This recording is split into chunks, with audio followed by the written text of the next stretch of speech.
Tour calabrese per il ministro delle politiche agricole Gianmarco Centinaio. Prima tappa Lamezia Terme, una visita per conoscere da vicino l'agricoltura calabrese, per analizzare le sue potenzialità di sviluppo, ma anche per affrontare i problemi che interessano il settore, ad iniziare dai pagamenti. Io penso che il problema, e lo sottolineo problema AGEA, sia il problema principale in questo momento per l'agricoltura italiana.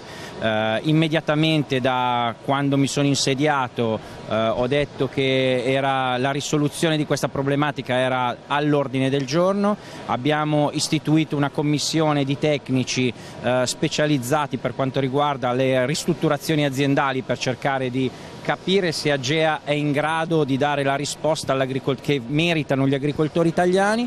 In queste settimane abbiamo iniziato a effettuare i pagamenti per quanto riguarda la parte delle assicurazioni.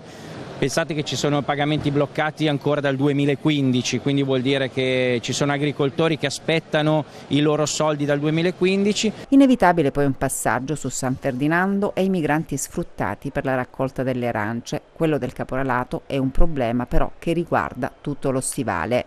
Il caporalato forse serve a qualcuno, forse. Avere degli schiavi forse serve a qualcuno, ma non serve al sistema Italia. Io da italiano ho sempre detto che non voglio vivere in uno Stato dove ci sono gli schiavi. Dei temi legati all'agricoltura a quelli più strettamente politici, lo sguardo è rivolto verso le prossime regionali e Centinaio lancia la sfida della Lega in Calabria. Diciamo che noi non siamo per quello che diceva De Coubertin. A me non interessa partecipare, io voglio vincere e di conseguenza alle prossime elezioni voglio vincere. Le domande dei cronisti poi riguardano le alleanze. La Lega correrà da sola, rinnoverà il patto col centrodestra oppure riproporrà lo schema di governo con i 5 Stelle? Su questo il ministro non si sbilancia. Quello lo decideranno i leader, io sono solo il ministro dell'agricoltura.